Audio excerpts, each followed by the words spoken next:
Hello everyone, आप सब कैसे हैं। मैं उम्मीद करता हूं कि बहुत अच्छे होंगे और अपनी पढ़ाई को बहुत अच्छे से कर रहे होंगे। मैं आकाश कुमार बढ़ाना आईसीटी वर्चुअल क्लासरूम में आपका बहुत बहुत स्वागत करता हूं। मेरे प्यारे बच्चों, जैसा आपको पता है बेसिकली हमारे आपका 12th क्लास है, इकोनॉमिक्स हम लोग देख रहे हैं। आपका 12th क्लास में हम पढ़ रहे थे प्रतिस्पर्धा रहित बाजार, यानी कि कॉम्पिटिटिव लेस आपका मार्केट के विषय में देख रहे थे। तो मैंने आपको समझाया कि हम किन किन चीज़ों में बेसिकली जो मेन है उनको ध्यान देंगे। तो एक हमने कहा था कि हम प्रतिस्पर्धा रहित बाजार का अर्थ पढ़ेंगे, एकाधिकार के बारे में पढ़ेंगे, एकाधिकार का मांग वक्र पढ़ेंगे और अपूर्ण जो प्रतियोगिता है उसको पढ़ेंगे, और उसी के साथ साथ हम एकानाधिकृत प्रतियोगिता पढ़ेंगे और अल्पाधिकार क्या होता है इसके विषय में हम लोग आपका पढ़ेंगे।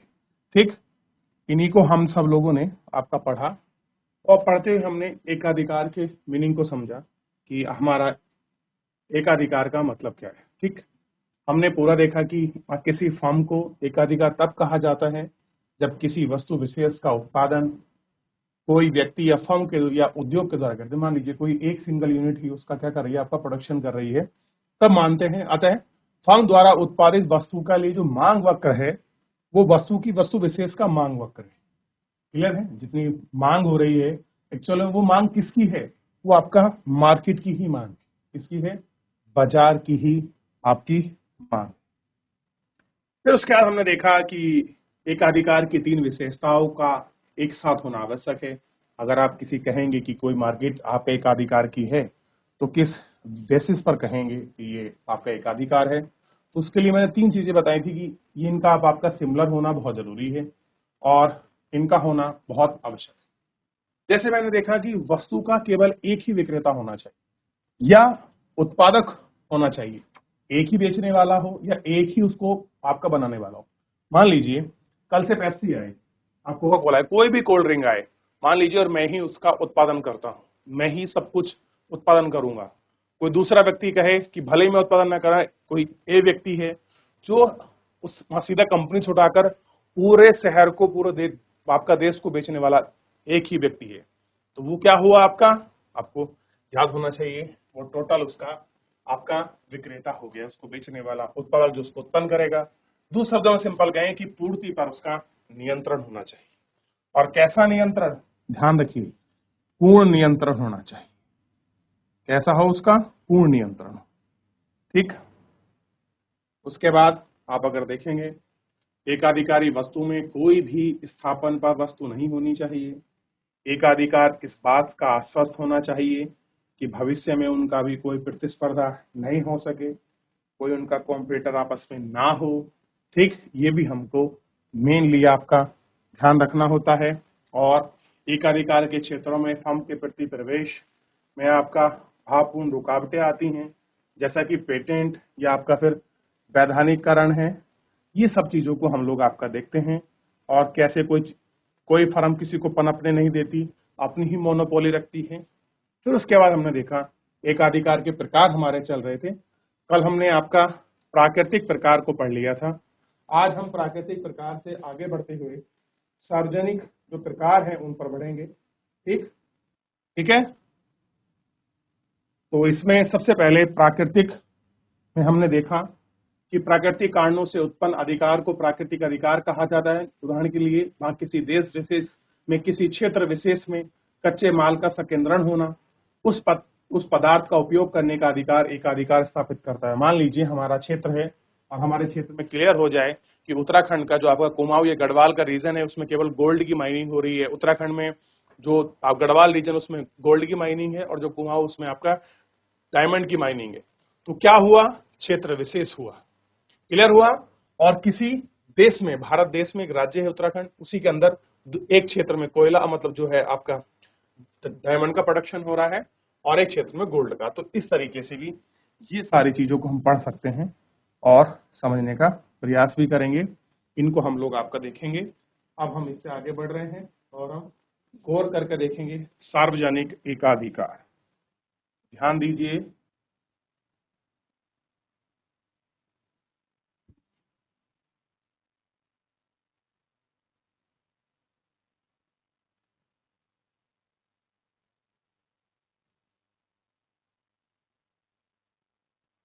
सार्वजनिक एकाधिकार।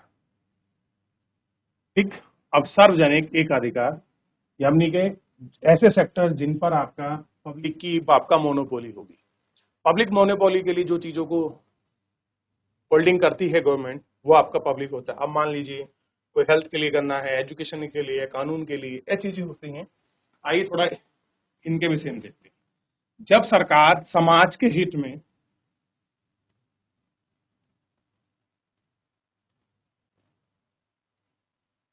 जब सरकार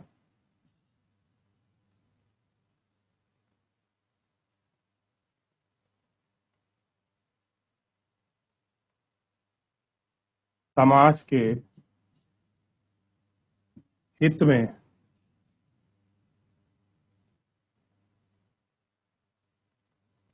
हित में कुछ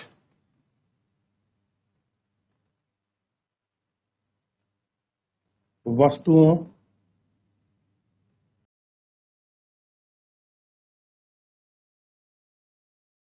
तथा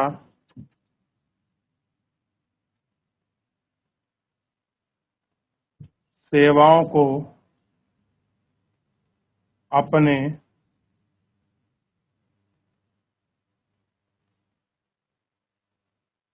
नियंत्रण में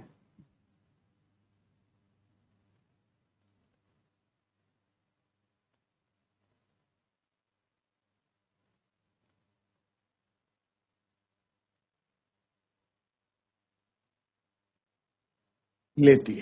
क्या करती है? कुछ वस्तुओं सेवा को अपने नियंत्रण में लेती है, तो उसे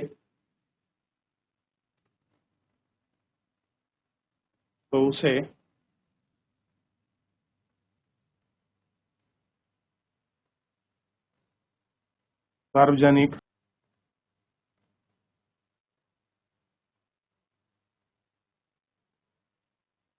एकाधिकार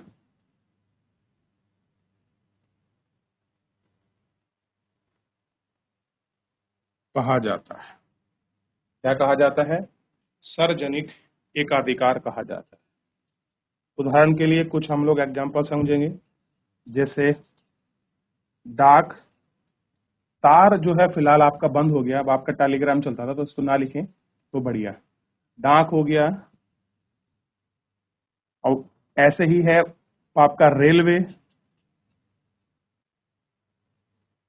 रेलवे हो गया, और पुलिस देख लीजिए। ठीक है, परमाणु आदि, इन पर क्या होता है? गवर्नमेंट का ही आपका अधिकार होता है। ऐसे ही जैसे यातायात की चीजें हैं, ठीक है, ये सारी चीजें हैं, इसके अंतर्गत आप देते हैं। और विद्युत शक्ति को भी इसमें हम आपका माप सकते हैं। तो आप लिखना चाहें तो एक और लिख सकते हैं, विद्युत यानी कि पावर जिसको हम बोलते हैं, शक्ति आदि। ये सारी चीजें आपने जो है पब्लिक मोनोपोली के अंतर्गत आती है। याद रहेगा। तो पब्लिक मोनोपोली में क्या है? जब सरकार समाज के हित में कुछ वस्तुओं सेवाओं का यानी कि कुछ सर्विस और गुड्स को अपने कंट्रोल में कर लेती है, ताकि क्या हो, लोगों को आपका वेलफेयर के लिए आपका चीजें कर सके, लोगों को आपका वेलफेयर के लिए आपका चीजें बना सके, नीति कर सके। उसी के लिए सरकार क्या करती है? इन सब चीजों को आपका ध्यान रखती है। क्या करती है? इन सब चीजों का आपका प्रयोग कर। ठीक है, तो इन सब चीजों को आपका देखा जाए, तो ये सब इसको होल्डिंग में लेती है। इसको आपका देख लीजिए। हो गया। आगे बढ़ जाएं तो थोड़ा सा इसमें आपको ध्यान रखना है कि हम दो प्रकार को इसमें देख चुके हैं, प्राकृतिक और नेचुरल। अब हम इसमें जो है आगे बात करेंगे। आपका जो पेज है, अब हम आपको वित्तीय को देखेंगे।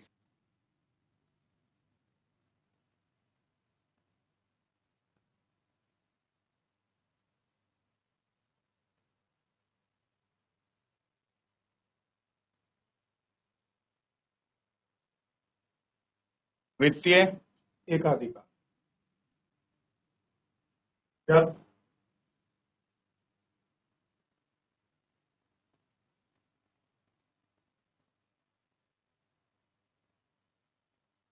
जब सरकार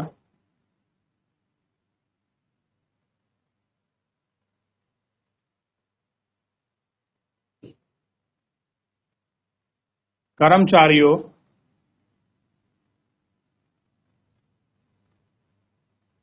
तथा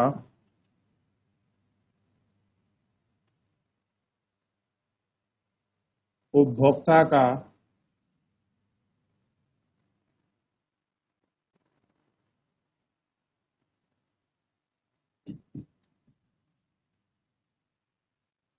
का शोषण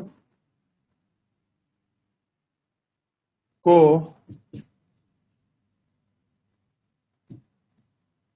को रोकने के लिए कुछ उद्योगों को कुछ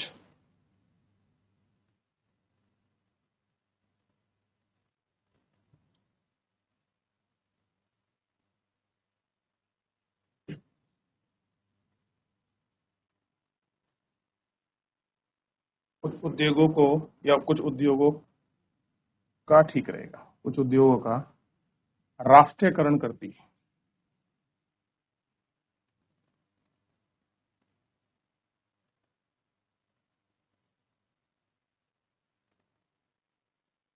राष्ट्रीयकरण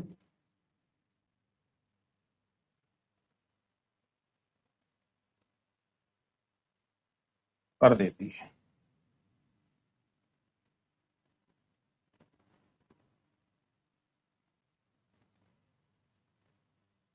तथा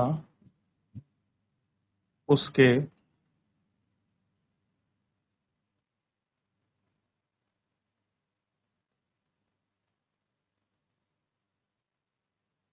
वित्तीय को अपने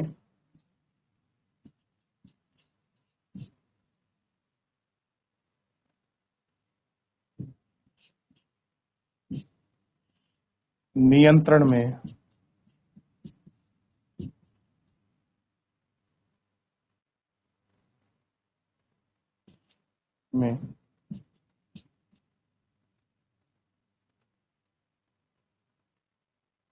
ले आती है। क्या करती है? अपने नियंत्रण में ले आती। तो यह वित्तीय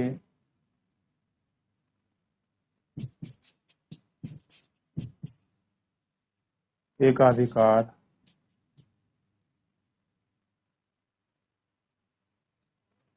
कहलाता है। क्या कहलाता है? वित्तीय एकाधिकार कहलाता है। लिख लीजिए बच्चों। तो क्या होगा जब कोई गवर्नमेंट कंपनी कर्मचारी तथा उपभोक्ताओं का क्या होगा?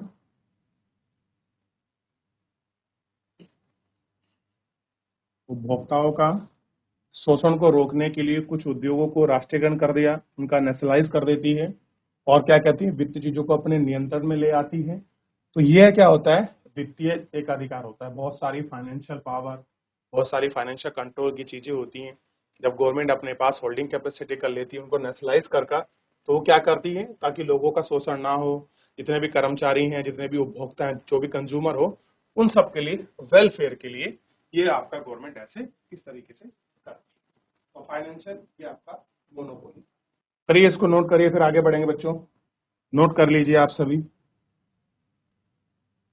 हो गया बच्चों? आगे बढ़ें। चलिए ध्यान दीजिए।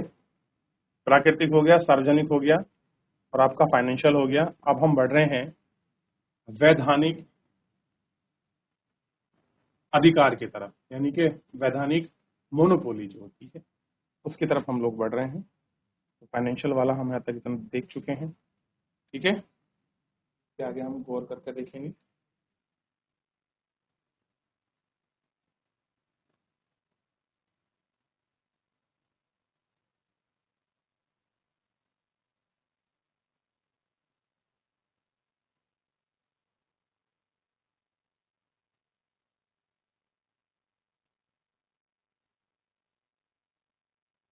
वैधानिक एकाधिकार, यानी कि लीगल मोनोपोली है, ठीक है, लीगल मोनोपोली।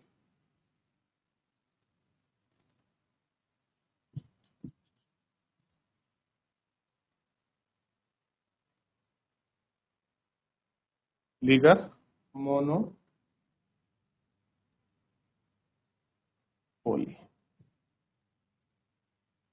चलिए यहाँ शुरू करते हैं। वैधानिक नियमों के अंतर्गत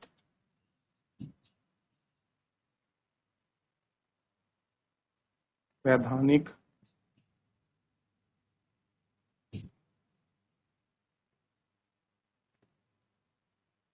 नियमों के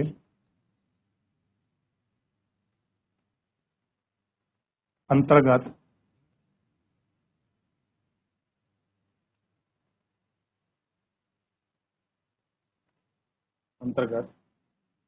जब सरकार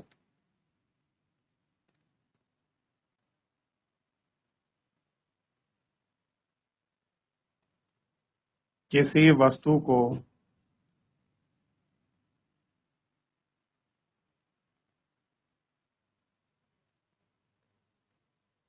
यह अधिकार देती है कि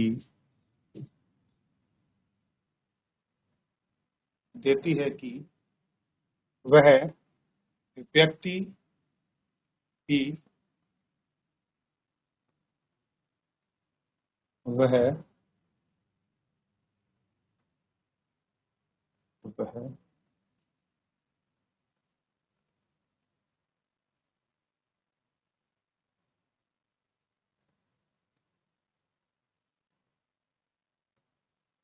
व्यक्ति ही किसी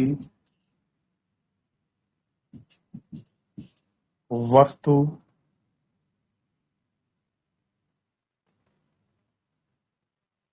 विशेष का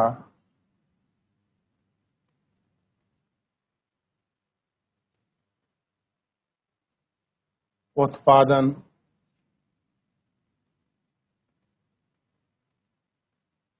करेगा करेगा तो जब किसी वस्तु विशेष का उत्पादन व्यक्ति ही जब किसी वस्तु विशेष का उत्पादन करेगा तो वह वैधानिक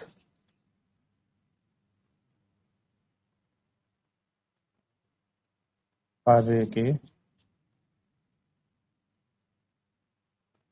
अंतर्गत ही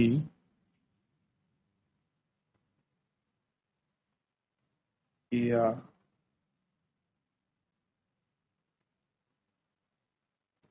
जाएगा।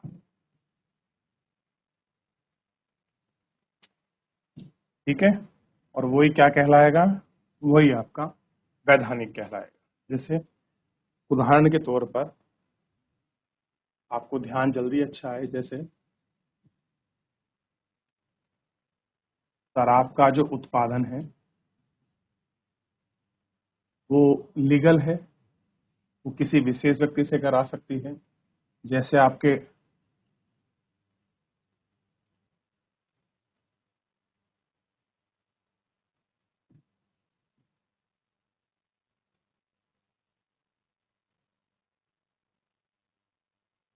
खतरनाक जो भी आपके रसायन हैं, या ऐसे मान लीजिए जो भी हार्मफुल आपके हानिकारक जो भी आपके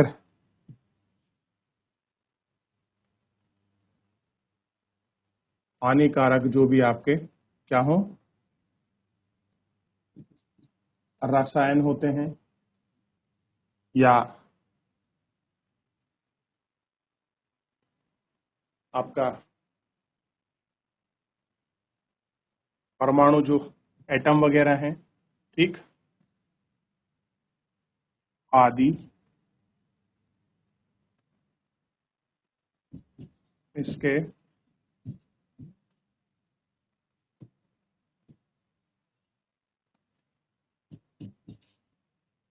अंतर्गत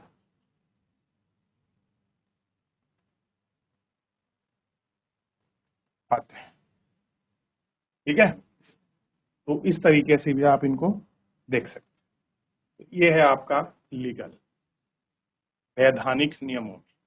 ठीक है, अब एक और बचा है कार्टेल। हो गया बच्चों, आगे बढ़े। अंतिम बचा हुआ है एकीकरण का अधिकार, यानी कि एकीकरण जो आपका मोनोपोली है, वो बेसिकली हमें जो है इसको देखना है कि एकीकरण आपका मोनोपोली क्या है। अगला पेज कॉपी कर लीजिए। हानिकारक रसायन, परमाणु आदि, इनको बनाने के लिए इसके अंतर्गत आते हैं और एक आपका लीगल बॉडी लाइसेंसिंग की आपकी जरूरत पड़ती है, तभी आप इन सब चीजों को बना सकते हैं, तभी ये सारी चीजें हो सकती हैं। आगे बढ़ते हैं।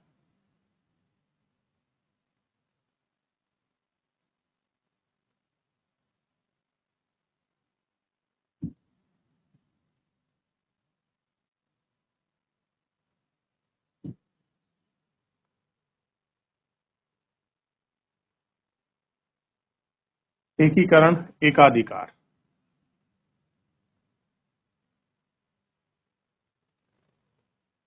ठीक है, ध्यान दीजिए।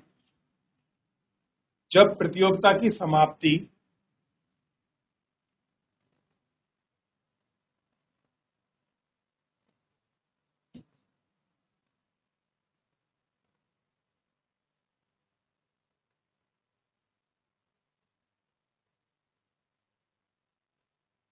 तथा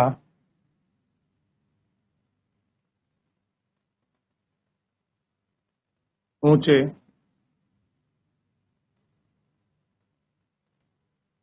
कीमत या मूल्य प्राप्त करने की दृष्टि से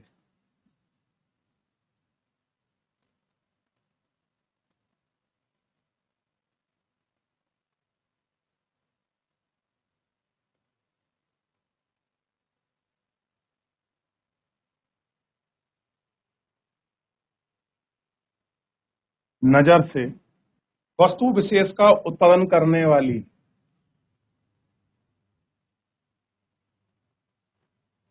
वस्तु विशेष का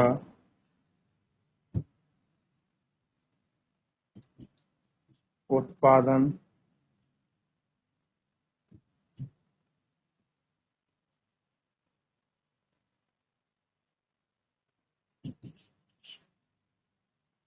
करने वाली विभिन्न फर्में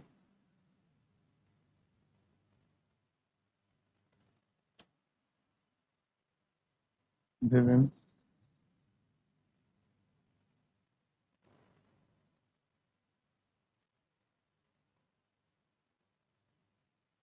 फर्मों,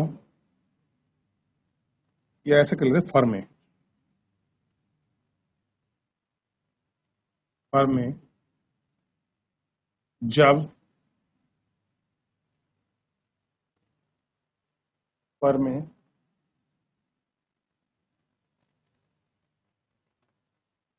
जब मिलकर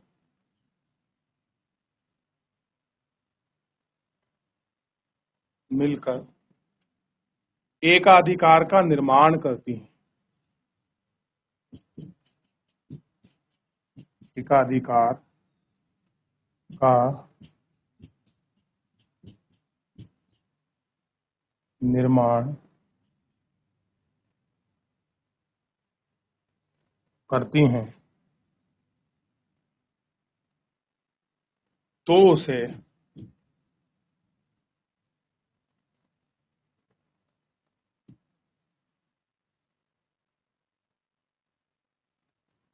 तो उसे एकीकरण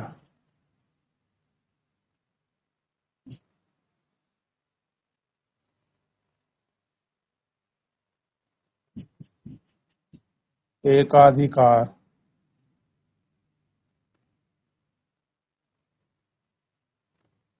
कहा जाता है। ठीक, कर्टेल बोलते हैं इसको, आपका कर्टेल मोनोपोली, ध्यान रखना है, कर्टेल मोनोपोली।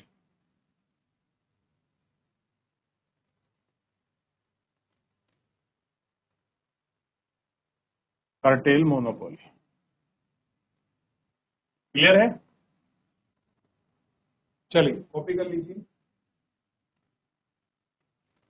अच्छा, कुछ एग्जांपल देने हैं?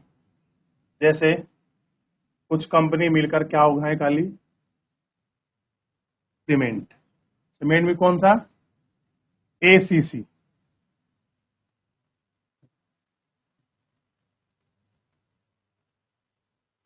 एसीसी इसका एग्जांपल हो सकता है। ठीक है,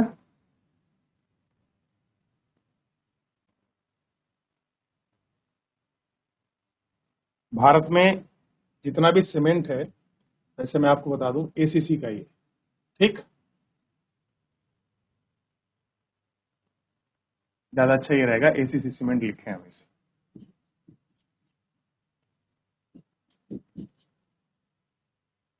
क्लियर है? सीमेंट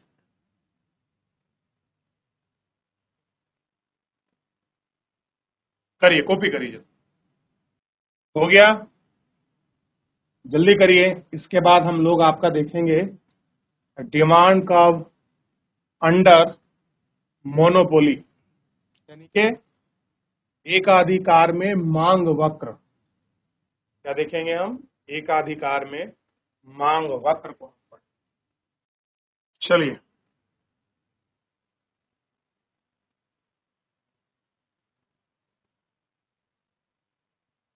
एकाधिकार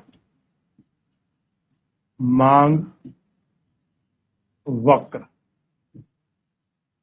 इसको हम लोग जो है अगला हम लोग नेक्स्ट लेक्चर में करेंगे कि एकाधिकार मांग वक्र क्या होता है।